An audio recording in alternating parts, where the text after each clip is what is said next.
নতুন মুখ হয়েছে একটা এখন মনে করেন সুস্থ থাকতেছে না কিছু। এই বাড়ি ঘর এগুলো নিয়ে কই যাব, কই অবস্থান করব? এই নদী এখন ভাঙ্গি চুরি সব কিছু আমাকে নিয়ে গেছে। আমাদের পড়ালেখা বদ্ধ হয়ে গেছে। ধানগুলো পাকে নাই, তারা কি করবে এখন? তাদের জায়গা তো ভেঙে পড়ে যাচ্ছে। ইতিপূর্বে অনেকগুলা ঘর ভেঙে শেষ হয়ে গেছে। তারা আমাদের বাপ চাচা যারা আছে এরা বউ পোলাপান বাচ্চা কাচ্চা নিয়ে কোথায় থাকবে, এরও জায়গা নেই। আপনারা প্রশাসন থেকে, ইউনিয়ন পরিষদ থেকে আপনারা যত তাড়াতাড়ি সম্ভব আপনারা এই কার্যকলাপগুলো শুরু করে দেন, নইলে আমাদের থাকা অনেক কষ্ট হয়ে যাবে।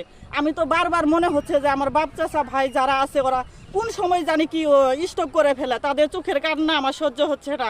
নদী ভেঙে বাড়ি ঘর দিয়ে ভেঙে পয়মাল করে ফেলেছে।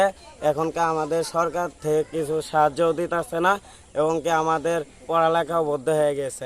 গরিব মানুষ জেলা কষ্ট মষ্ট করে নিচ্ছিলাম, নদী ভাঙি নিয়ে গেলে না আমাকে থাকারও কোনো পথ নাই। এমন জায়গা যে থাকে মাছ হিসেবে যে আশ্রয় নিতে আছে তাও চাল তুলিও নাই। এই বাড়ি ঘর এগুলো নিয়ে কই যাব, কই অবস্থান করব, আমরা কোনো দিশা পাতাছি না। 4 মাস হইল এখন ভিটাটা কাটলাম। এই নদী এখন ভাঙ্গি চুরি সব কিছু আমাকে নিয়ে গেছে।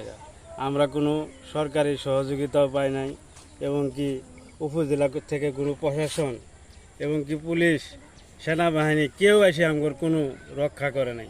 আমরা ঘর বাড়ি বিলেন হয়ে এখন রাস্তায় ঘুরতেছি। নদী ভাঙতেছে, মনে করেন নদীটা বান হয়েছে তিনটা নতুন মুখ হয়েছে একটা এখন মনে করেন সুস্থ থাকতেছে না কিছু।